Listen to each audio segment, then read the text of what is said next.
adjusting your salon's messaging to make sure that every single guest walks through the door is probably one of the most important things you can be focused on to help your salon grow. Today's guest is going to talk about how do you adapt your social media, how do you make sure you keep it fun and safe at the same time. All on today's show.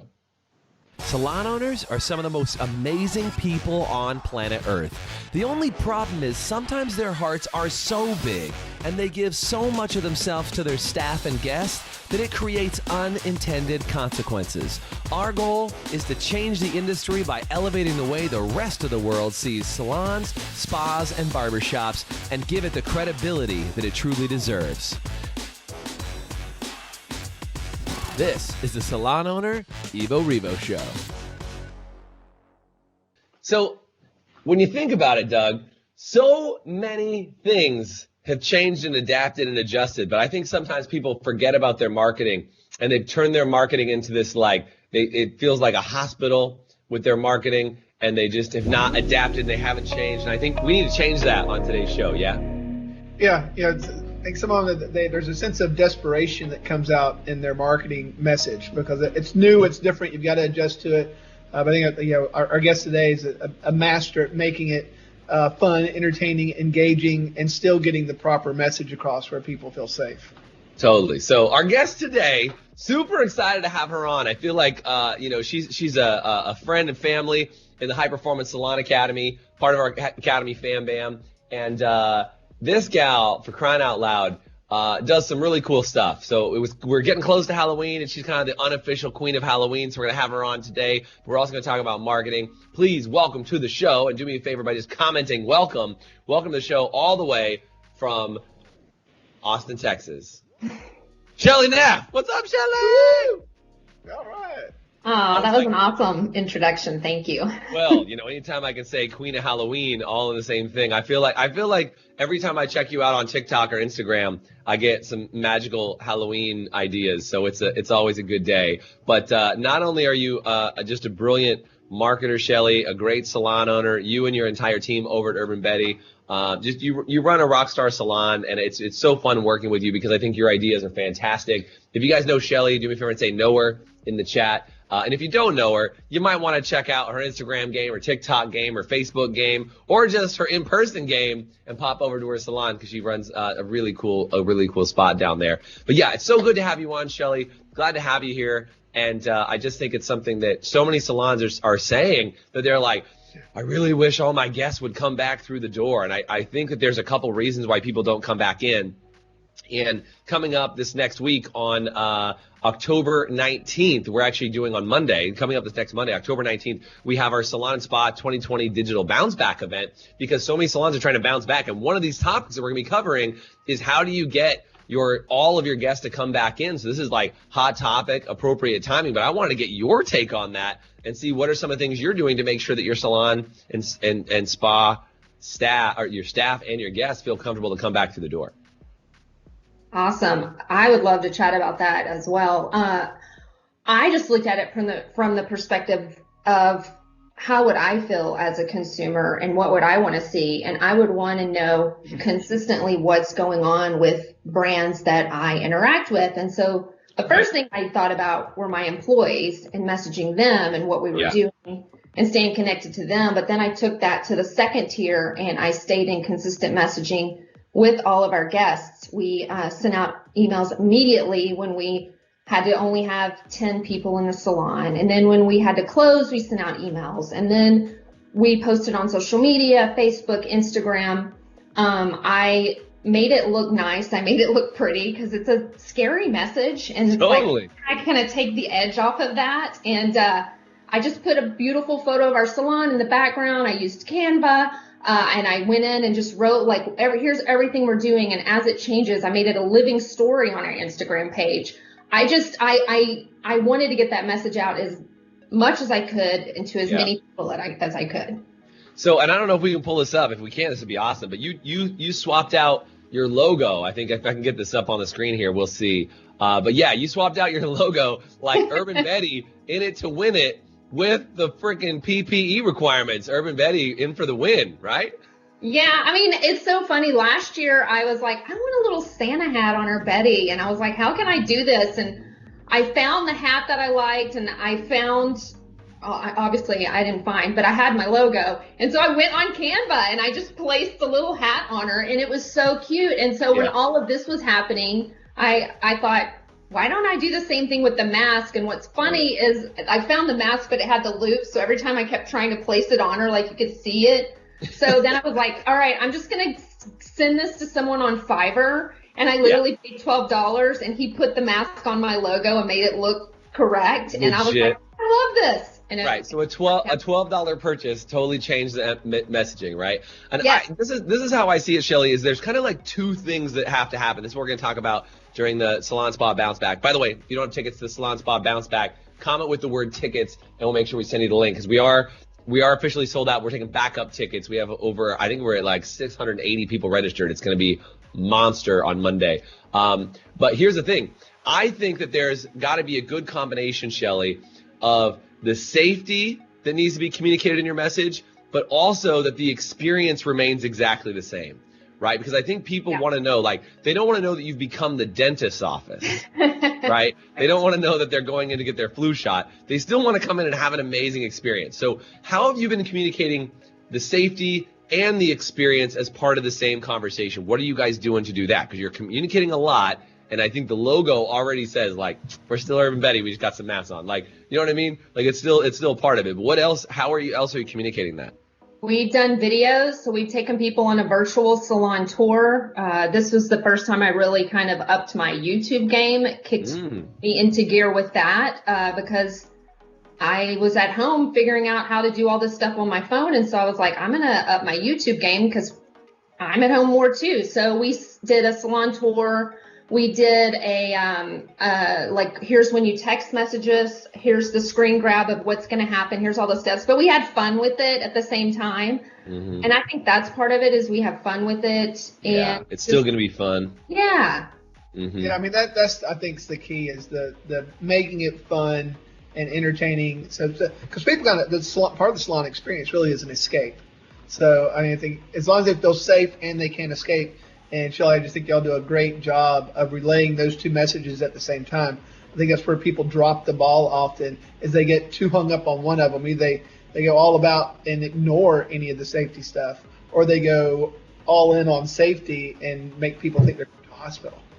Right. And we made it look just so seamless and so easy. And I feel like it's easy for everyone, but also a lot of our stylists know their clientele, and if they hadn't seen a guest in 3 months, they reached out to them personally and said, I just wanted to check in with you and see how you're doing. If you have any concerns about coming in, I am here to answer that for you. And they would get bookings right away because they truly cared and the person felt safe. And they were a human again, right? Like they were and I think that's such a good point, Chelle, is that it's not about it's not just about, well, I'm waiting for them to come in and we sent them our, monthly email that said, by the way, it's safe to come back. Like, it's very different when your stylist is like, what's up, Jason? I haven't seen you for a while. I hope you're really, really well. I'd love to see you back in the salon. Like, did you coach them at all about scripting or whatever? Or did you just say, like, go be a human being and call your dang guest? Yeah, just be a human being, check in with people, and check in from a, like, are you okay? Not like you need to come in and get your hair done. Just like, it's weird times right now. I just wanted to make sure you're okay. And I mean, that's it. Just asking questions. Yeah. Yeah, but not like, hey, by the way, you're overdue for your appointment. Like this generic, neutered, you're overdue for your appointment. We haven't seen you and whatever. Your roots are probably growing out. It's just like, hey, it's so-and-so from the salon. I'm just calling to check in and see how you're doing with all this. Yeah? Yeah, that's it. Just a quick check-in. It doesn't have to be a sales pitch or anything like that. It's just super easy. Just act like, we always tell them, act like your guests are your best friend that's coming to visit you. And how would you treat that person? Yeah, I love it. That's a great example of just, how do you treat your guest like your best friend? So here's another question that comes up all the time, Chelle. By the way, if this is helpful for you guys, would you do me a favor and comment helpful? I'd love to know that this is giving you guys some value.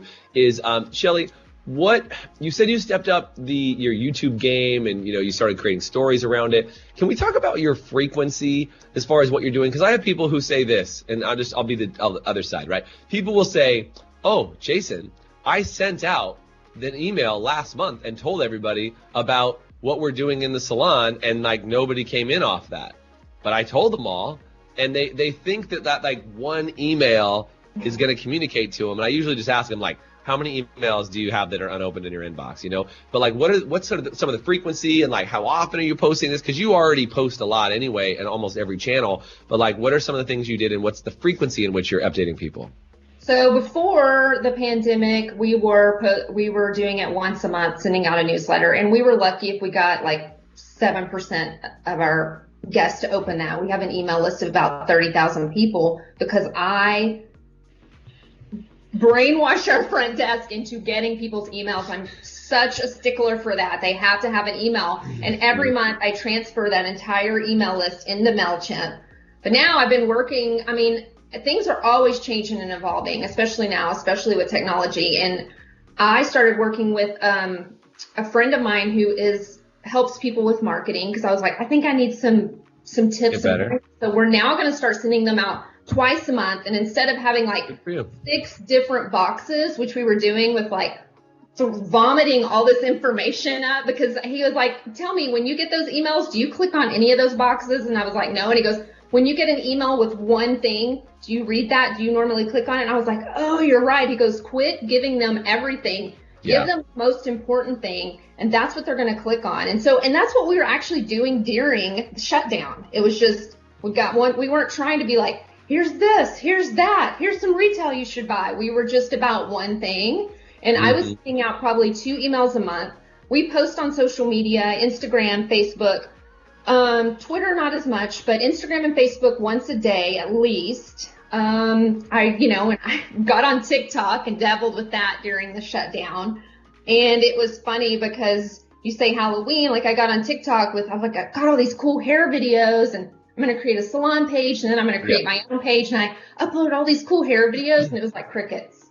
Yeah, nobody cares. And then I upload the weirdest Halloween stuff, and as you know, I have a video that has over 1 million views of this free coffin that someone gave us, and my husband and his friend carrying it into the garage. Right. Of all the things, you're like, the coffin was what did it, right? So I go off on this is like, when I was trying, it wasn't coming across as well. When you're just having fun, that's what I get back to. People can sense that. Yeah. And you know what? I think that nails it, right? I just want to emphasize that point you just made. When you're having fun, people get it.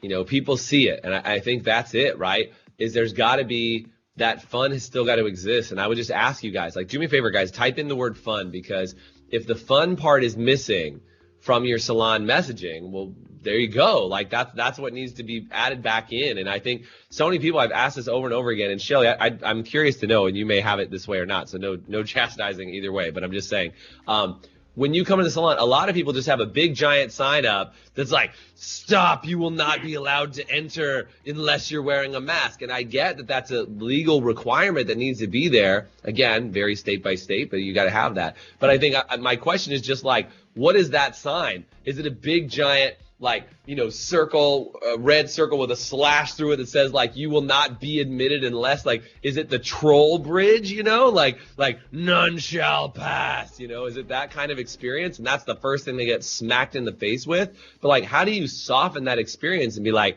hey, this is still going to be awesome? Like, I know I got to put this gun to your forehead and scan you for temperature, but like, how do you still make it fun? Are you guys doing anything from the experience from front door to the desk? I mean, you're doing a lot online. Is there anything happening in that other piece between how they get there and check in? Yes, and that's so smart that you said, because what does that do to us psychologically when we walk up to a business and see a big "Don't come in here" sign? Yeah. We made this cute, we have this cute like chalkboard, and one of our receptionist, who is amazing at drawing and sketching, did a bunch of different colors on it. She even drew a cute mask and was like, here's what you need to do before coming in. And it was almost like, you're like, what's that cute picture and what's that drawing? It wasn't this thing, right, when you walked up to the door, and our door isn't locked. Our door is locked at our smaller location just because we have a ton of foot traffic and crazy people walk by there, but in the 38th location. Yeah, you just want everybody to talk. That's another podcast, Jason. Yeah, the crazy people. We have the door unlocked there because we have more room and people can let in, and we've spaced that our seats 6 feet apart. And I actually got rid of because this is when everyone was initially freaking out about surfaces, so I got rid of the the chairs we had that were porous, and I got just wood chairs and I spaced them apart. But it really made me think about how much we don't even need a waiting area either. There's a lot of positives that have come out of this pandemic that have grown my business. Awesome. And I'm actually at the end of this, and I hate to say this, some people may, I'm thankful for this happening because it had kicked my butt in gear with a lot of things. Yeah, I think, I mean, look, I don't, if anybody gets mad at you for saying thankful, I mean, I feel the same way, is I feel like, you know, it's crazy to think that, like, when you get smacked in the face with one of the biggest challenges, that there's something to be grateful for. But I think that's a sign of an emotionally healthy individual. So I'm calling you emotionally healthy. But I think that's it, right? Is that when you can see something as a giant obstacle and you're grateful for the obstacle, that it's powerful. Not, you know, again, like, I'm not trying to downplay people that actually were impacted and affected and all, like, that's all its own thing for sure. But if you can look at it and be grateful for the things that was, like, you know, what was the gift of it, to your point of, like, even just understanding, like, do we really need to have a waiting room, or can we put some more stations in, or can we utilize this area for something different? And, like, really think about, if you're given this challenge, how do you kind of rethink the process? And, you know, as you know, because you were part of everything as we were creating all the systems around, you know, what we've been charging for retail inside the salons, and actually changing it so that, you know, color processing is now a part of retail sales and all these other things. Like, the innovations that came out of COVID, I think, are just going to be endless. And we're going to see the tail of these innovations come out for the next 5 and 10 years. I mean, for crying out loud, even just doing video conferencing and three-way calls and all, like, all those things that, like, in my opinion, got this giant jump start forward. You know, people said air travel is never going to be the same again, because people are going to realize they don't have to jump on a plane as much as they used to do things. So you're going to have to market. People are going to travel for different reasons now. So there's all of these good things that came out of it. And by the way, if there's some good things in your life, you guys that are watching, like, there's some good things that came out of this, do me a favor and say good things. And don't feel shame in the idea that there might be some good things that came out of it for you because you were looking for it and you grew it, but just know that those are things that'll be helpful. So super helpful. It shook everybody out of their comfort zone. Yeah. Think things differently. You didn't have a choice. You know, you had to start, but the people that engaged in it said, okay, let's rethink this. And now that I think it has really advanced a lot of things by years that would have taken years. And some things may not have even we would have thought of or would have gotten developed if it hadn't been for this. So I think with anything, you just got to look at it and say, okay, this is what's been thrown at me, and I've got to try. How do I handle this? And you got to go with the ups and downs. I do think, you know, connecting with the right people is super important. Having the right people in your space, you know, because you're going to go whichever way you're at. If you're going around the negative and the world's ending and it's all doom and gloom and, you know, we're all going to live under rocks from now on, or, you know, or how do we adapt? How do we win? How do we make this best for the people that work for us? How do we make this best for our clients? How do we move things forward? So that's what. You know, so I think, if saying what you said, I think that's just shows that, you know, you're that person that, you know, like people we like to hang out with. Yeah. You know, Put a magnifying glass on it. Yeah, it's like, here are all your weaknesses. Boom. What are you going to do about it? Mm-hmm. And I was like, okay, I thought my fixed costs were this. No, it's double that. I thought I knew how to use Zoom. No, you don't. I thought I knew how to run a meeting. Maybe not as good as you think. It was like, okay, and how do I work on that? And it's really, it's like it exposed all of the cracks. And it's like, I'm one of those people, like, I'm going to fix them. Doug knows this. I'm going to overdo it, fixing them, exhaust myself, need a break, then I'll start again. But I don't ever let it wipe me out, and I don't give up. I mean, I do not. Yeah. Well, that's clear, and I hope a lot of salons out there are getting encouraged by your message here about not giving up. And if you are, do me a favor and comment. You know, I want you to comment. You got to comment encouraged, and also share this video and tag somebody that you think needs to hear this message. But I want to jump in the future, Chelle. Can we like jump in the future real quick? Yeah. I want to know what's next for Urban Betty. I want to know what holiday and what 2021 in your mind is going to look like. Have you thought about that yet? Where are you going to go? What are kind of some of the next things for you guys as you're growing the salons? What's the next piece for you that you're looking to in the future that you could kind of tell people about? Well, before this, as you know, when I was at the destination training, I was talking about a third location, and then this halted that. It just put a pause on it. To me, it didn't stop that dream by any means. It put a pause on it. And I'm glad, again, that it happened, because I was able to get my business in a much stronger position to open that third location. So we even had the opportunity, the business that was right next to us in our flagship location shut down, and it's about 700 square feet. And they came to me and they were like, would you like this space? And I was like, I'm open to it. Tell me the cost. I can throw some more chairs in there. We've got room. We are 75% to 80 bursting at both locations. And last time I had a visit with my consultant, it was like, you need to look at third and fourth location. I was like, you need to calm down. This felt, the universe delivered something that feels a lot safer to me. And I think I can move in that direction of just expanding like our flagship location. And then I'm just going to start dipping my toes in the water. That's what I always say, of maybe a third location. And then going there, because I don't like to rush anything or push anything. I don't want to overwhelm myself. I want it to be fun. Yeah. Keep it fun. If it stops being fun, why are you doing it? And I think you said something really well that I want to just emphasize, is that if you cleaned up your business well during this pandemic and you made it through the other side, and you're like, there's going to be, I'm just going to say it now, because from my prediction of what's going to happen over the next year, is there's going to be a lot of opportunity on the table. Okay, meaning. All the salons in our academy, Chelle, you are no exception to that. And I love, like, you're getting advice from us, you're getting advice from your consultant, you're getting advice from other brands, you're getting advice from all over the place. I love that, right? Is that you get multiple streams of input and feedback to help you grow.